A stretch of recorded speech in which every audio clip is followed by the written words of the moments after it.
Les maladies inflammatoires chroniques de l'intestin dit MICI, telles que la maladie de Crohn ou la rectocolite hémorragique, sont des pathologies particulièrement invalidantes. Elles touchent l'ensemble du tube digestif pour la maladie de Crohn ou le rectum et le côlon pour la rectocolite hémorragique.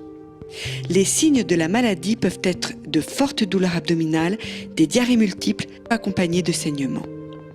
Fièvre, anorexie et fatigue dégradent rapidement l'état général du patient. Les lésions que l'on peut observer sont des ulcérations sur les parois intestinales qui peuvent se transformer en fistules, provoquer un épaississement de la paroi qui entraîne un rétrécissement du tube digestif et oblige rapidement les patients à entreprendre un traitement pour diminuer les symptômes.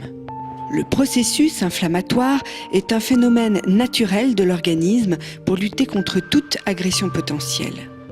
Le système immunitaire produit alors un certain nombre de signaux appelés cytokines qui déclencheront l'inflammation. Malheureusement, et ce pour des raisons encore mal connues, le système immunitaire peut parfois maintenir à tort la réaction inflammatoire qui se transforme en syndrome inflammatoire chronique et non contrôlé.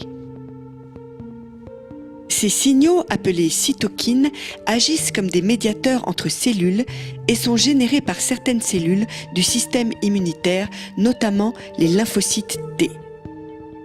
Voici quelques exemples de cytokines pro-inflammatoires, IL-1, IL-6 et le TNF-alpha ou facteur de nécrose tumorale.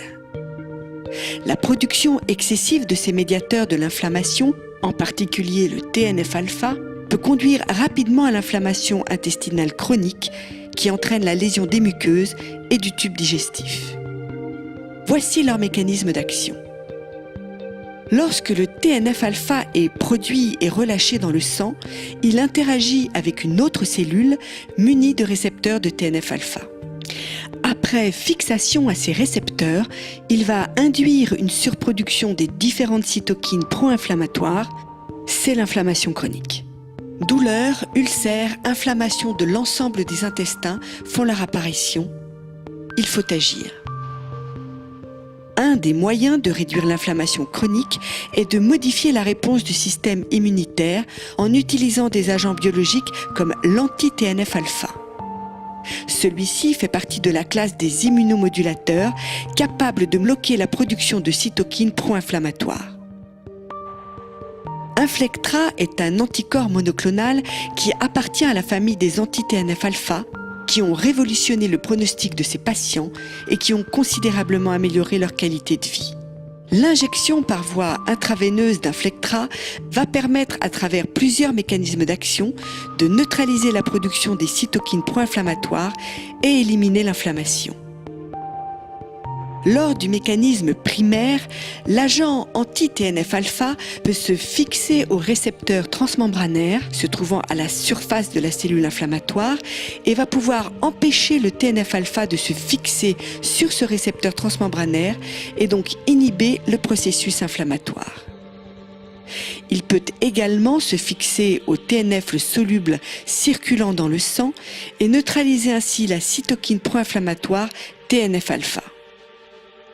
Inflectra permet d'inverser le signal de production de cytokines médiateurs de l'inflammation et d'entraîner l'apoptose, c'est-à-dire l'autodestruction de la cellule inflammatoire. Le mécanisme secondaire, dit de cytotoxicité dépendante du complément, permet au fragment C1q du complément de reconnaître le fragment Fc d'Inflectra et d'activer la cascade du complément, entraînant la destruction de la cellule.